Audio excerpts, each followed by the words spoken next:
The sword is an edged weapon for cutting and thrusting, with versions found around the world. The sword can be considered to be any long, bladed weapon having one or two edges and a short hilt. The first swords were developed during the Bronze Age. Ancient craftsmen combined copper with tin to make bronze. Bronze blades were more efficient than stone blades and much easier to form into a specific shape. This led to the first bronze daggers. As bronze working technology improved, it became possible to make longer blades, and daggers evolved into the first swords.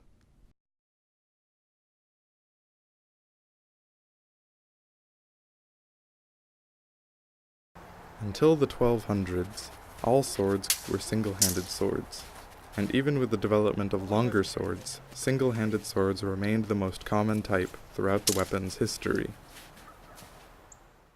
So this is a very simple cross-hilted sword. Single-handed swords are mostly invariants on this kind of type. It might have one edge or two.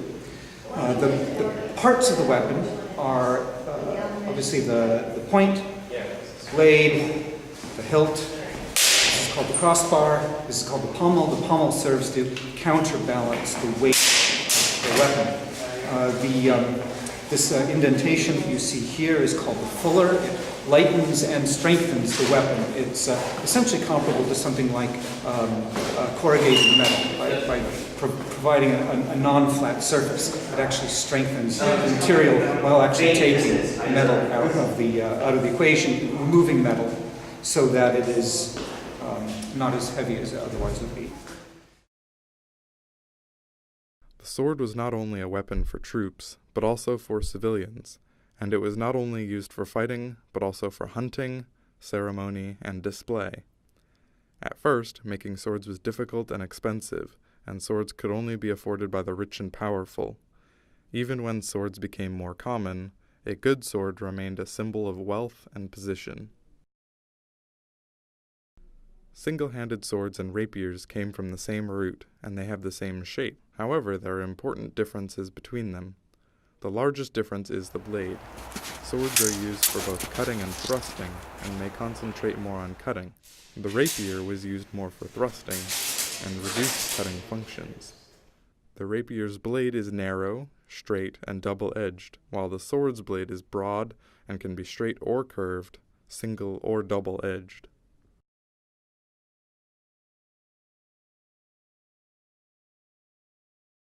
We can categorize single-handed swords by the type of blades. One can be called the broadsword, and the other is called the backsword. The broadsword is a cutting and thrusting sword with a double-edged straight blade. Medieval broadswords usually had a simple cross hilt. As armor fell out of use in the 1500s and 1600s, broadswords were often equipped with more protective basket hilts.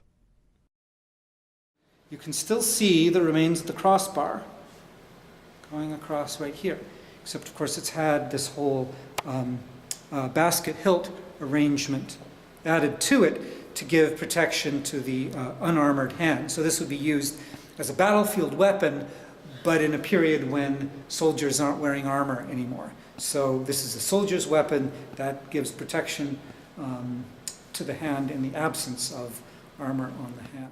This is a Scottish broadsword, an officer's sword from the early 1800s, style that had been carried in the Scottish Highlands since the 1600s and even a little bit before then.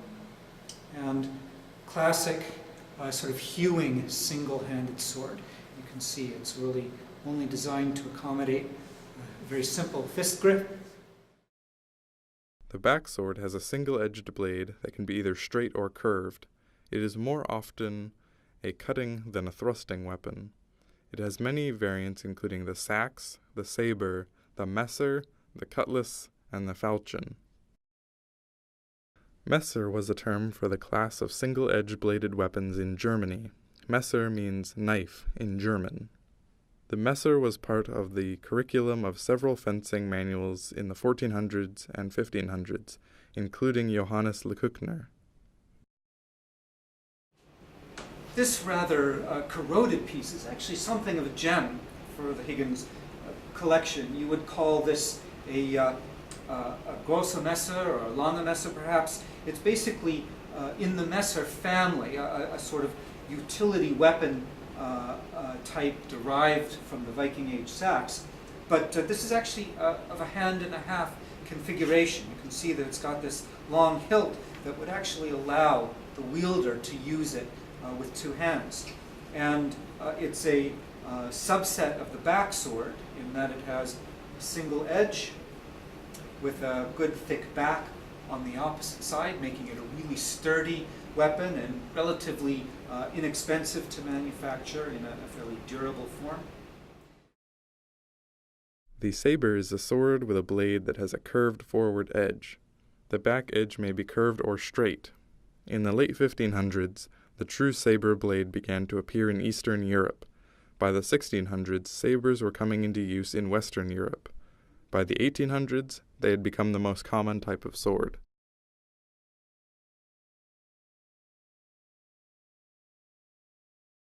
The most important medieval source on the single-handed sword is Johannes Lecoucner, a 15th century German cleric and fencing master.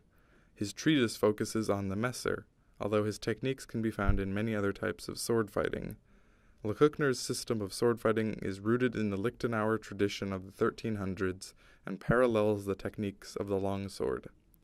There are two surviving original copies of Lecoucner's treatise, entitled The Art of Messer Fencing. One is in the Heidelberg University Library, and it was produced in 1478. The other one is in the Munich State Library, and was produced in 1482, the year of Lecoucner's death. The Munich manuscript is fully illustrated, and introduces a huge amount of new and expanded content compared to the earlier version. Joachim Meyer was a 16th century German fencing master. He was a master of almost all kinds of weapons. In 1570, Meyer published A Thorough Description of the Art of Combat. This book is a complex, multi-weapon treatise that represents a significant evolution of the art that Johannes Lichtenauer taught 2 centuries earlier. In this treatise, Meyer includes a section on sword fighting skills for the Dusak, a practice weapon for single-handed swords. In this section, he includes techniques, drills, and illustrations from very basic cuts to advanced disarming and finishing skills. The Huygens Armory Museum has an original copy of this treatise. The 1500s also saw the publication of important Italian treatises on the cut-and-thrust sword. Achille Marozzo was an Italian fencing master in the early part of the century who is widely regarded as the greatest teacher of the old school. He maintained a fencing school in Bologna.